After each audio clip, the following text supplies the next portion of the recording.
Welcome to Imperfect Momming. Our children are constantly looking to us for examples. The term role model doesn't quite cut it here. We are shaping their worldview with every move we make. You see, it's not in the lectures we give or moments where we are actively attempting to teach them. It's in the micro movements we make, the unconscious ways in which we navigate life. We are constantly teaching our children how to show up for themselves, their friends, their future partners, and even their future children. So what can we do to ensure we are raising thoughtful, compassionate, self-aware human beings? We have to become them ourselves. No one is perfect, but we can still all be better, and it starts with self-healing. Let's get to it.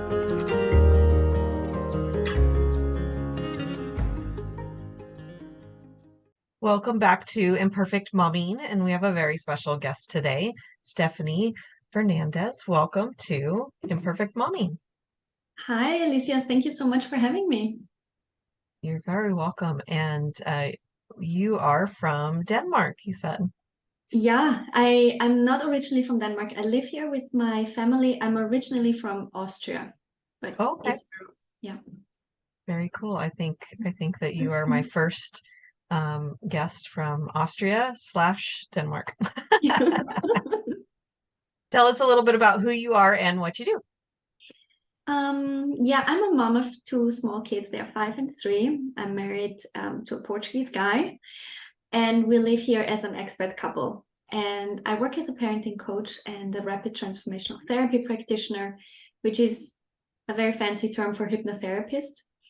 And I'm also a hypnobirthing teacher. So in general, I help moms just feel better with, and it's really much in alignment with your podcast, with their imperfections.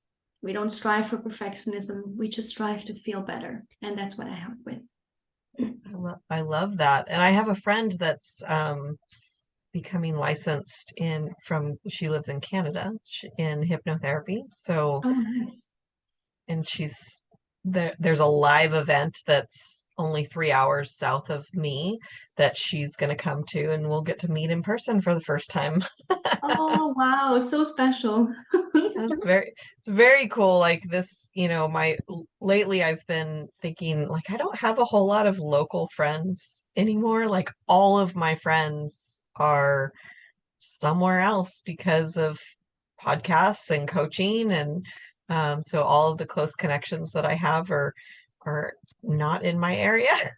Yeah, I can relate so much with that. And I often think my world has opened up so much, but at the same time, also it got a bit smaller in my local area here. I have a few mom friends and a very few friends from childhood, but then when you move around, it's more difficult. But then I have so many friends from all over the world, and I really feel connected to them. Yeah. Mm. It's a very weird thing thinking that you have, this really strong connection to people that you've literally never physically been in the same space with. It's kind of surreal. Yeah, I know. So, what are some of the things that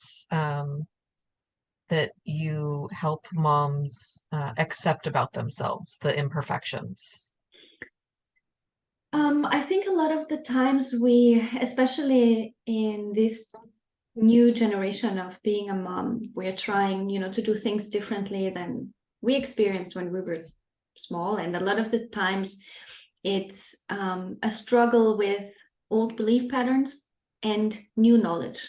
So it's the theory of knowing how we should actually do things, like being collaborative with the kids, talking to them in a, soft voice, not be too harsh. And that can easily lead to, like, I compare this always with like a hard drive of a computer. You have the hard drive, and that is running the software from decades of belief systems and conditioning. And then you hear this, you hear these new concepts, and you want to install the new software of conscious parenting, gentle parenting, positive parenting, respectful parenting, all that stuff. And it goes like, I'm not made for this. I don't know how to run this software. What's going on? And then we think we're failing because it's so hard. And then we think, I'm not made for this. I cannot do this. My kids don't respond to this. I don't know how to talk differently. I don't see results. Very, very typical, because we have these huge expectations and we get so defeated with ourselves, thinking this is working for other people, for people who have a lot of help, more money, not like my kids, because my kids are brats. They're not listening.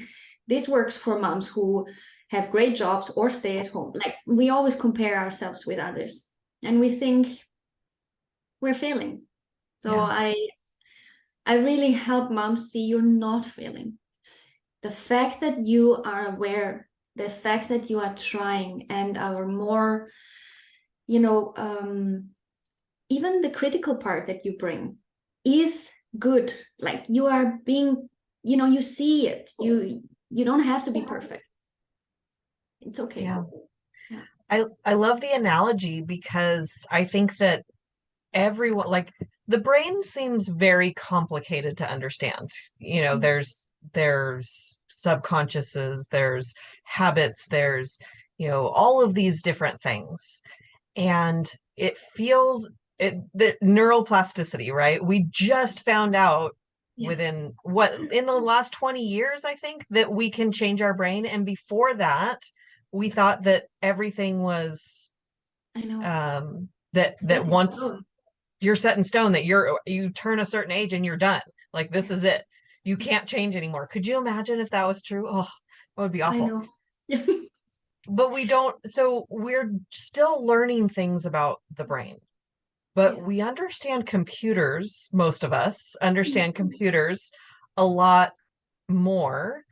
I don't even know about most of us. I understand computers sometimes more than the brain. I am very fascinated by how our brains work and how, we can change things, but everybody, I think, knows about the hard drive of a computer, and the hard drive is where things are stored, and we can put a new program onto our computer, and we can uninstall a program from the computer. But you may or may not know that when you uninstall a program, little pieces of it stay behind. Yeah.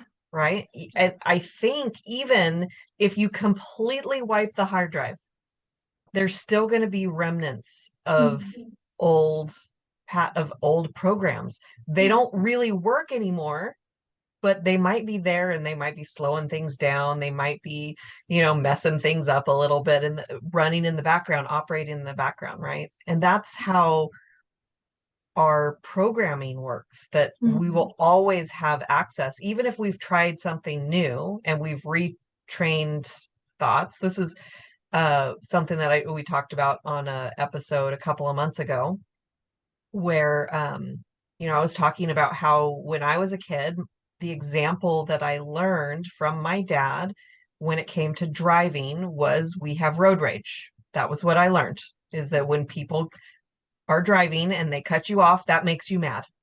Yeah. That's something I learned, right? So then I've done some reprogramming where I didn't want to have road rage and I decided this when my son was born. And so I worked very hard on not having road rage. And then while I was pregnant and I wasn't operating, my body wasn't at neutral. My body was elevated. I was elevated. I was in pain and all these kinds of things. And somebody stole my parking spot because it was mine. I decided that that was my spot. It was very much my spot, but I was waiting first, and somebody came in and swooped in and stole it. But that made me really mad. And because I wasn't at neutral and I had all these other factors weighing in, I went back to old programming of, I'm going to be mad.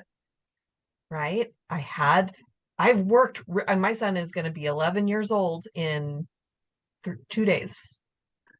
And I've worked on that for 11 years, where I really don't get mad as much in traffic.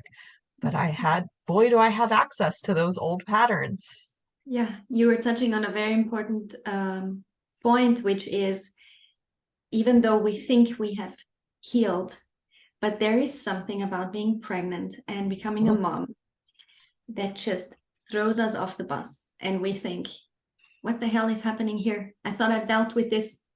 Why am I not like in control? Why can I not respond and react the way that I used to? And that makes us, we are afraid of ourselves. We think like, who am I all of a sudden? I thought I've dealt with this.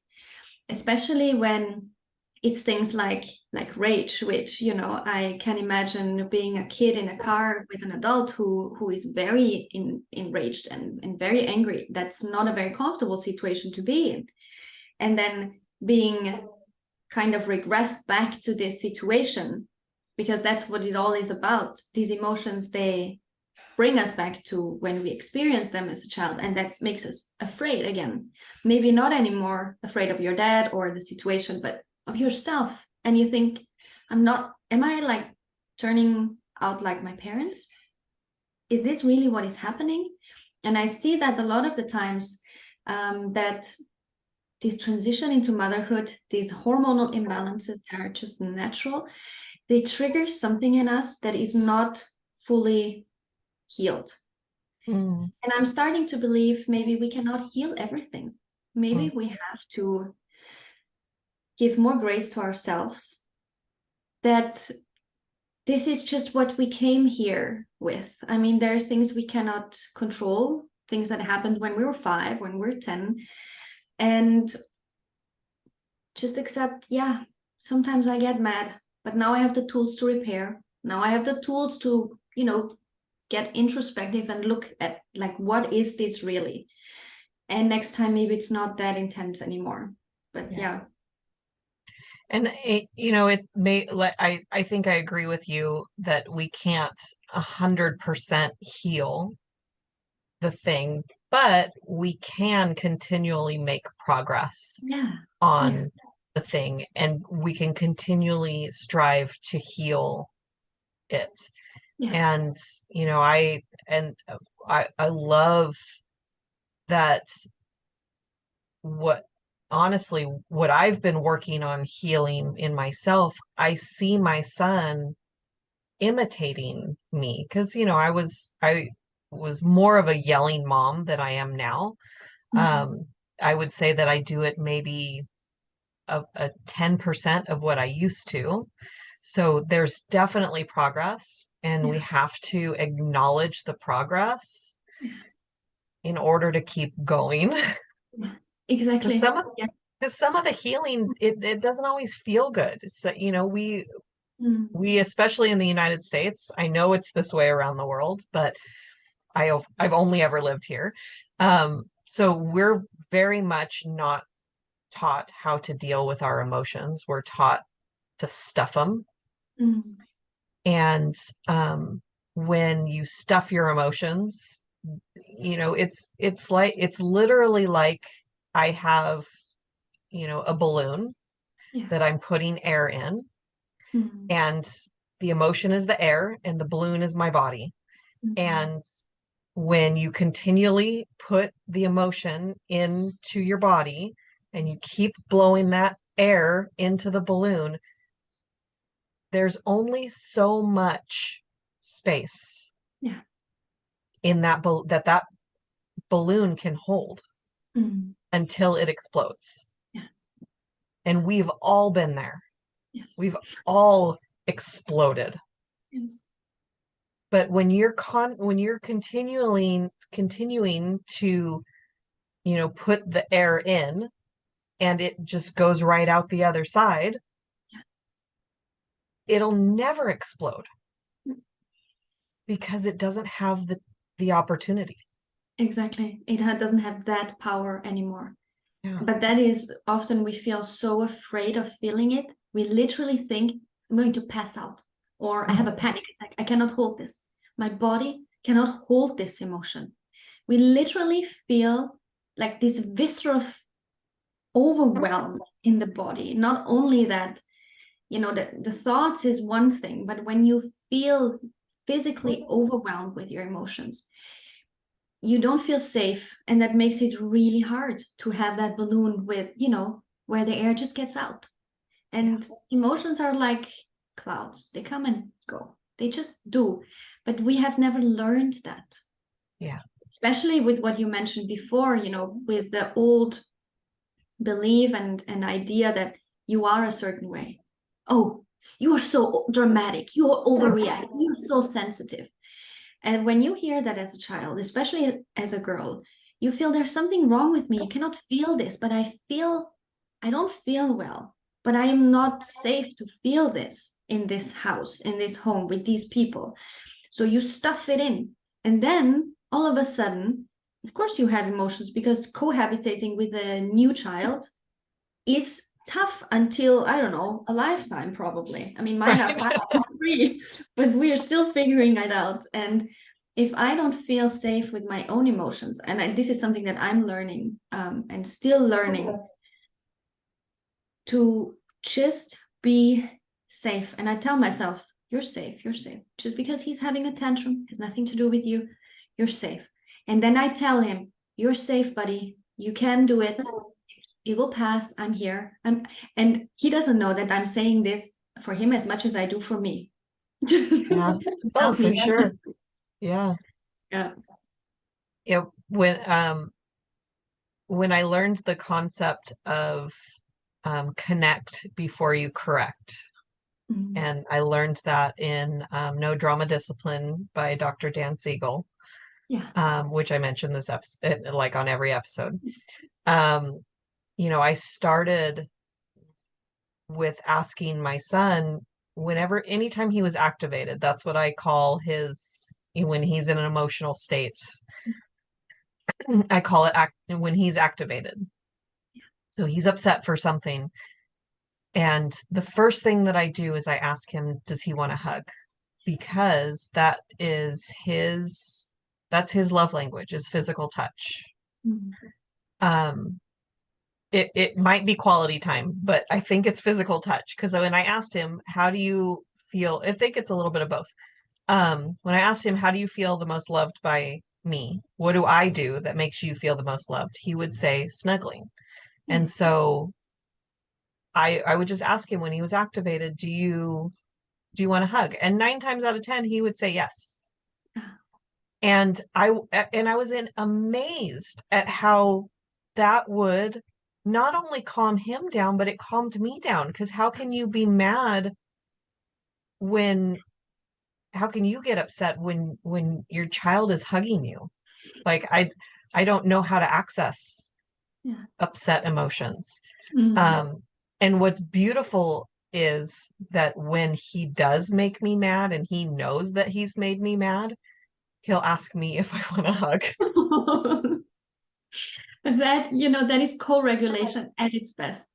Not only you lending your nervous system, but he is doing the same. What an amazing thing. Yeah. I mean, imagine the grown-up man he will be. I know, I'm just imagining his wife being upset and he just says, honey, do you need a hug? Or would you like a hug? Yeah.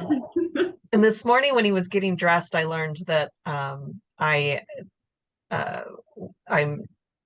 didn't get triggered when he asked me. So he has jeans and then he has comfy pants. And he doesn't like to wear his jeans ever. Ever. He only likes comfy pants. But I don't always have all of the comfy pants. Like, he'll go through all the comfy pants. For the most part, I'm on top of the laundry. I got out of the habit for a while I was on bed rest and I wasn't allowed to do the housework. And so I wasn't doing it. So I got out of the habit of doing it. So this morning he was like, Mom, do we have any comfy pants? And I said, well, I think there's some either in the dryer or there's some somewhere. There's a basket. I was like, oh, there's a basket on top of the dryer that needs to be folded. And so we dug through the basket and he said, He said, I don't know if you do laundry every day, Mom, but I shouldn't be running out of comfy pants or something like that. And a year ago, maybe 2 or 3, that would have been a very triggering comment. That would have said to me, you're not doing a good enough job. You're not taking care of my needs. It would have been an accusation of some kind. Yeah. But now it was like, I don't do laundry every day, and when I do, you have clothes, or, it's like, you still, whether I do laundry every day or not, you have clothes to wear. Yeah. I have designed our life so that I don't have to do laundry every day in order for you to have clean clothes. But what you are able here to do is actually really, it's revolutionary in a lot of homes, is that you don't take his needs personal, and that you don't have to run around meeting his needs. He has a right to love more his comfy pants than his jeans. That's his right. That's fine. Sometimes there are just no comfy pants because it's the end of the week, or, sometimes we don't do laundry on the weekend, and then he also doesn't have his comfy pants. It's the same. We have the same kid in the house. He just doesn't like his jeans. Yeah. Which is fine. But sometimes I just don't manage to wash all his comfy pants. And I say, sorry, buddy, I just didn't manage. That's it. And yes, you have something else to wear, but you have a right to feel upset for something that you would like to have.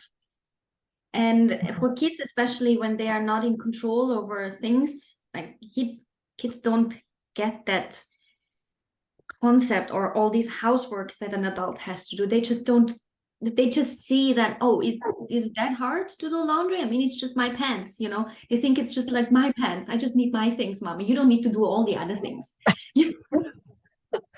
But that triggers us when we feel like we are not, as you said, we're not good enough, or we are already exhausted and like running in the hamster wheel. And then you didn't do this one thing, and that is falling back on me, like on my worth as a mom.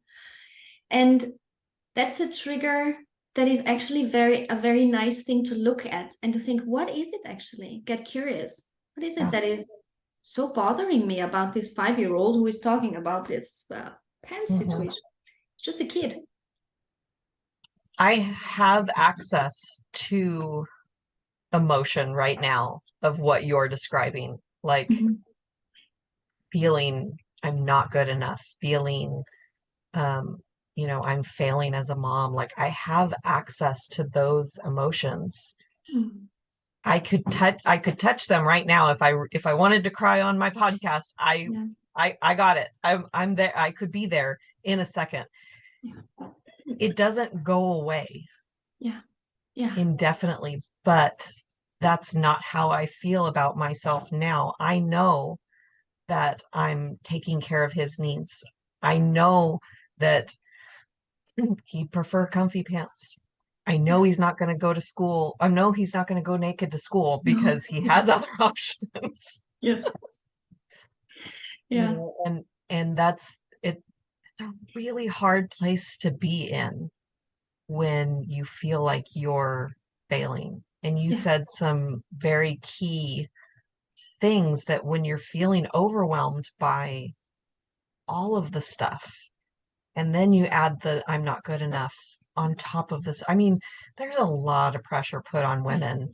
Yeah. It's terrible. Do everything and to be everything to everyone. There's so much pressure. But we do have a choice of whether we accept the pressure. Yeah, exactly. We can say, it's not my job to do all of it. In fact, the other day, my boyfriend was leaving the house, and I've talked about this on the podcast before, but we had a discussion when we moved in together of who's going to do what around the house. And he likes the weekly chores, and I like the daily chores. I like things that I like a routine and all that, and he likes to have one day where he knocks out all the stuff. And on Monday, I think he was walking out of the house and he said, you know, honey, if you want to leave some of the laundry for me to do, please leave me some of the laundry for me to do because I left you a gigantic mess in the kitchen. And I laughed. My only response was laughing because I was like, I don't actually have to leave you laundry to do. There will be plenty.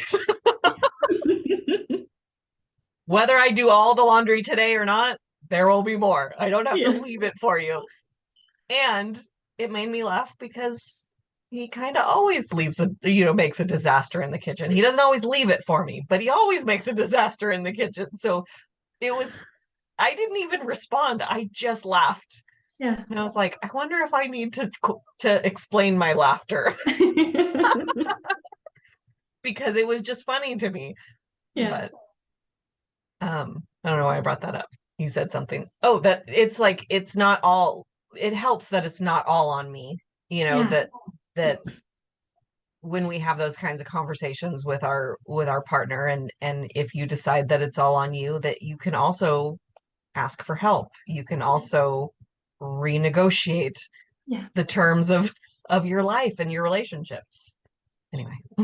Yeah, and I love how aware you are about this and have this open communication with your partner, because that is often, we don't do that often because we are operating from our own expectations, or we see reality through our own lens with our own experience, and we think you should see the mess. Like, why don't you see it? Why don't you just pick up the garbage from the car? Don't you see how full the garbage in the kitchen is? Like, why don't, instead of just saying, look, can you please bring out garbage?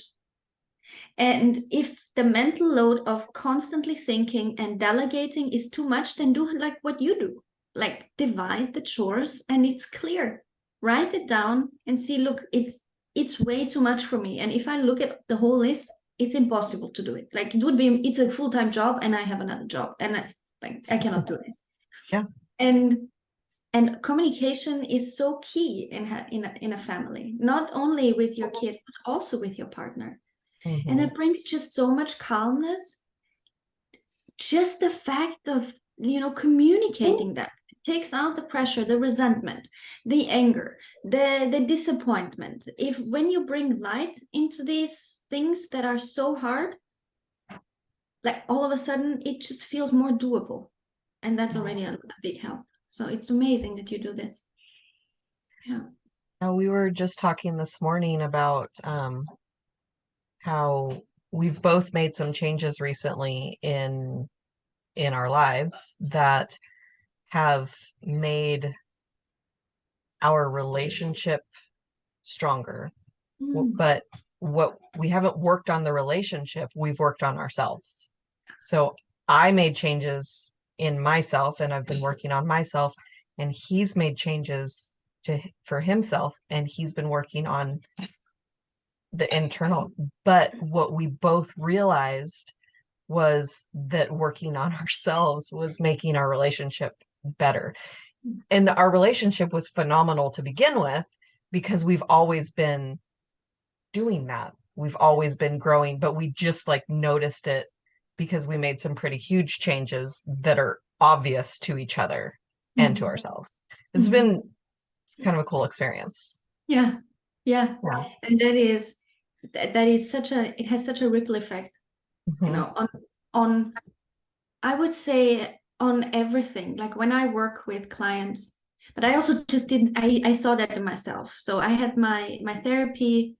I started my therapy when my son was born, and I was just I was a mess. Postpartum was like the toughest. It was so raw, and I was not aware of all the trauma that I carried, and I never even considered therapy until I had my son. And the stuff that came up was like mind-boggling to me, that these are these the things that bother me, why I cannot connect with my son, why I cannot enjoy this, why I'm so hard on myself. I healed from that partly there was a lot of inner child work, and all of a sudden I could show up at work much differently than I did before. I was not like hiding, avoiding, procrastinating anymore. I was there, like I was able to be present. I had a voice all of a sudden. Like I could stand up in meetings and say, look, my opinion is this. Or I could tell my boss, I cannot stay over hours today because I have to pick up my son and my husband cannot come. Before that, I would go like, oh God, how do I say that I cannot stay long today? How am I going to communicate? I literally, like what I mentioned before, I literally thought I'm going to pass out just by having this conversation. So when we heal, even though we think, okay, I'm healing or I'm going into therapy because I have relationship issues. No, it has an effect on all areas of our lives. How we show up for with our own parents, with our siblings, with our kids, boss, like ourselves. It's an entire attitude of how to face life. So yeah.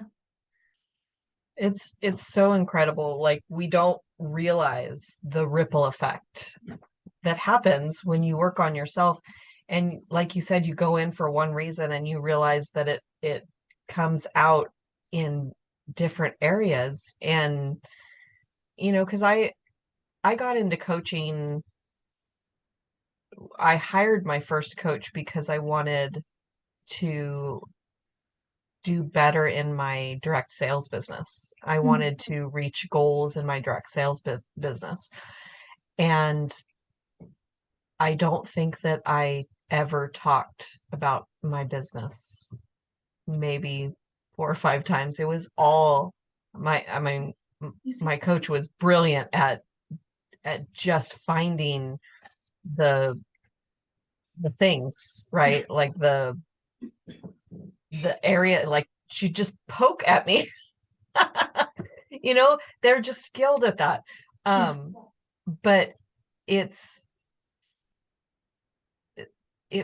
got to a point where it was like everything in my life was so much better. Yeah. So much better. And like I'm struggling for words because it's hard to even explain unless you've been through it. Yeah. Whether you've been through it or not, it's hard to explain. So you understand what I'm talking about because you've been through it. Yes.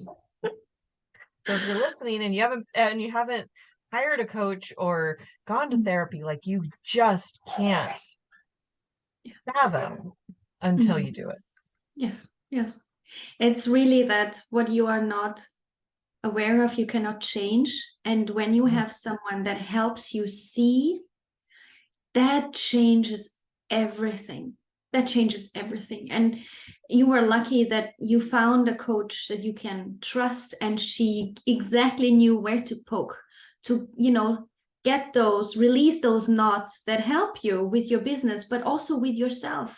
Like that is the most beautiful thing. It's great. Is there a piece of advice that you want to share with moms?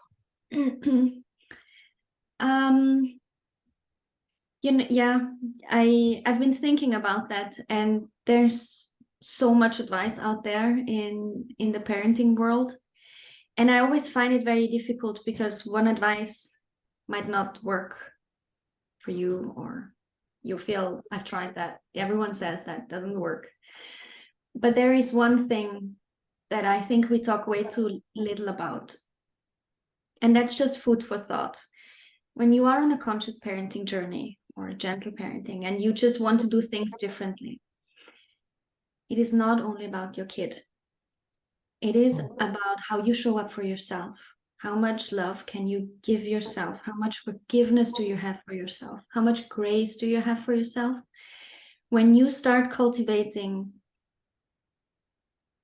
a sense of self-love, like I'm a great mom, I'm a great person, I am good enough.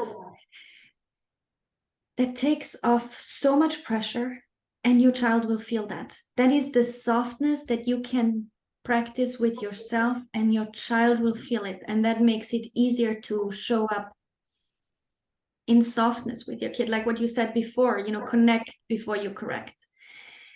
If you are harsh with yourself, it's very difficult to be soft and kind with a little 3-year-old who for the 3rd time in the morning spills the damn milk.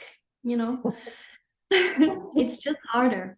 So when you can, if the only advice I can give is if you can look at all these new parenting concepts of conscious and gentle parenting, start being more gentle with yourself and more conscious with the thoughts you have and how you talk to yourself.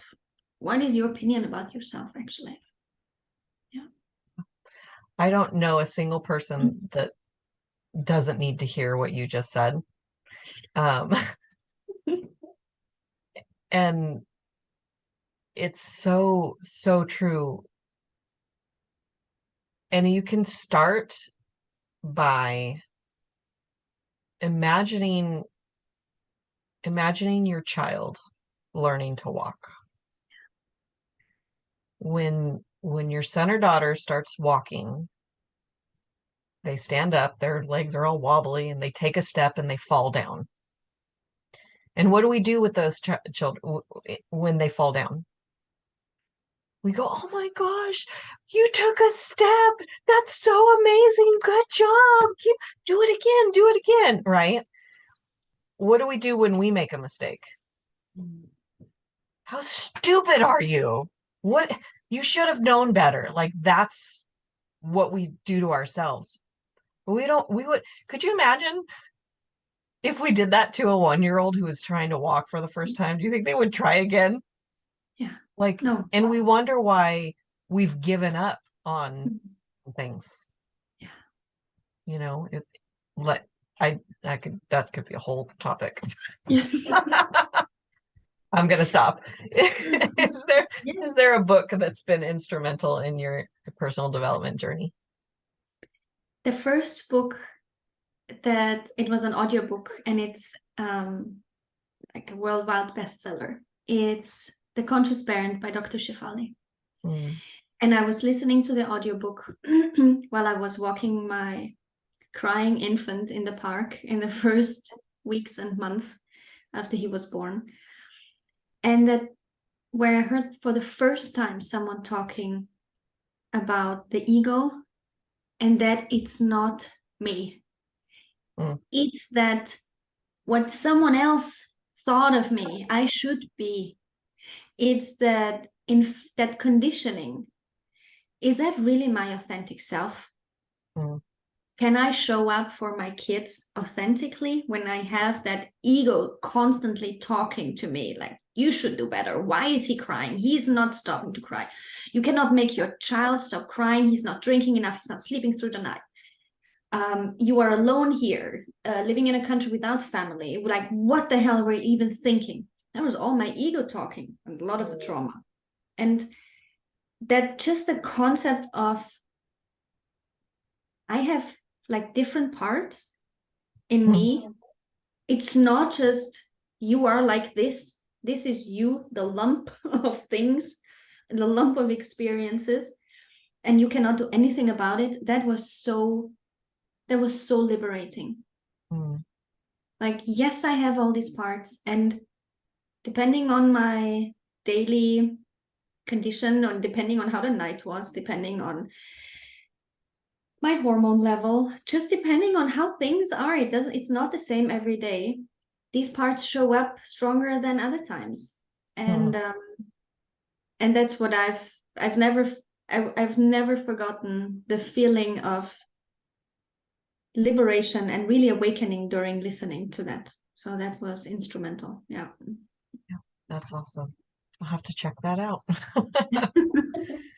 I love the description of what the ego is exactly, because you hear, if you're in this world and learning about the mind and yourself, and you've heard the term of the ego, but you might not exactly know what that means. But I love that definition.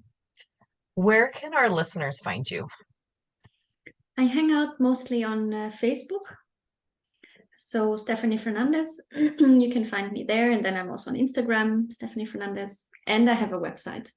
I have a lot of free stuff for parents. I just gave a masterclass on how to deal with anger yesterday that you can watch for free. There's a lot of workbooks, and I have also just paid courses for parents and stuff that I do as a therapist to heal, to just feel better, just be better, because you can. And I truly believe we can. Yeah. Love that. And your website is also your name, or is it? Yeah, it's stephaniefernandes.com. Yeah. Well, thank you so much for being here as our guest and pouring into our listeners and telling us all about what you do. Thank you so much for having me. Thanks. And there will be another episode of Imperfect Momming for you all next week. And until then, keep healing. Bye, guys. Thank you for tuning in to Imperfect Momming. It's time for us to step up and realize that our power is not in trying to shape our children. Our power lies in shaping ourselves into the people we want our children to model themselves after. Don't just do it for your kids. Do it for yourself. When you become a more self-aware, compassionate, and confident person, you and everyone around you benefit. For more information about me and my work, visit AlysiaLyons.com. That's AlysiaLyons.com. See you next time.